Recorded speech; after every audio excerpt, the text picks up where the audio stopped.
जंग ने अब एक ऐसा मोड़ ले लिया है जिसकी कल्पना शायद पेंटागन ने भी नहीं की होगी। दुनिया की सबसे ताकतवर सेना अब अपने ही सैन्य ठिकानों को छोड़कर होटल में छिपने के लिए मजबूर हो गई है। इस रिपोर्ट ने पूरी दुनिया को इस वक्त चौंका भी दिया है। दरअसल जो रिपोर्ट सामने आई है उसके मुताबिक ईरान ने ड्रोन, बैलिस्टिक और एडवांस मिसाइलों से मिडिल ईस्ट में मौजूद अमेरिका के कम से कम 13 बड़े सैन्य ठिकानों को निशाना बनाया और इनमें सबसे अहम था अल उदीद एयरबेस, जहां से पूरे क्षेत्र की निगरानी होती थी। यूएस 5th फ्लीट, बहरीन में नेवल कंट्रोल, सऊदी और कुवैत के कई एयरबेस और पोर्ट हमले के दौरान जो है सटीकता से इन पर टारगेट किया गया। यहाँ तो बेस तबाह हो गए या इतने असुरक्षित हो गए कि वहां रहना मौत को दावत देना बन गया। अब सबसे चौंकाने वाली बात, हजारों अमेरिकी सैनिकों को इन बेस से हटकर होटल या फिर ऑफिस बिल्डिंग्स और सिविलियन इलाकों में शिफ्ट होना पड़ा, वहां पर छुपना पड़ा।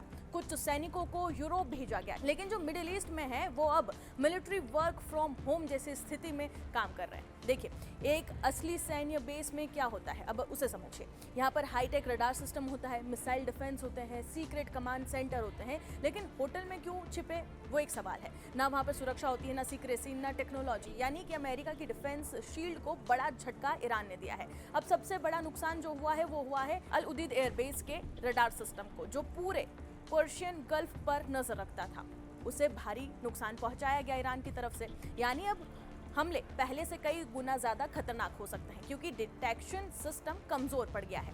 हालांकि बता दें कि जो अमेरिकी अधिकारी हैं उनके दावों के मुताबिक अमेरिका ने अब तक 7000 से ज्यादा ठिकानों पर हमला किया है। लेकिन सवाल यह है कि अगर सब कुछ अमेरिका के कंट्रोल में ही है तो फिर सैनिक बेस छोड़कर होटल में क्यों छुप रहे हैं। इस्लामिक रिवॉल्यूशनरी गार्ड कॉर्प्स ने तो स्थानीय लोगों से ये अपील भी कर दी है कि अमेरिकी सैनिक जहां छुपे हैं उनकी जानकारी IRGC को दी जाए, और ये चेतावनी भी दी है कि जो उन्हें पनाह देगा वो भी निशाने पर होगा। इस पूरी जंग ने एक बात तो साफ कर दी है, अब युद्ध सिर्फ मैदान में नहीं हो रहा, बल्कि रिमोट वॉर, ड्रोन्स और सैटेलाइट से लड़ा जा रहा है।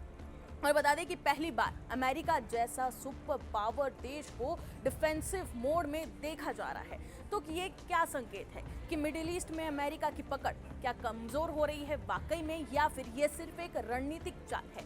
एक बात तो बिल्कुल तय है कि अब जंग का तरीका बिल्कुल बदल चुका है और इस नई जंग में हर सुपर पावर की असली परीक्षा हो रही है। आप क्या सोचते हैं, क्या अमेरिका सच में दबाव में आ चुका है या फिर ये उसकी एक नई रणनीति है? कमेंट सेक्शन में जरूर बताएं और बाकी तमाम खबरों के लिए जुड़े रहें जी न्यूज़ के साथ।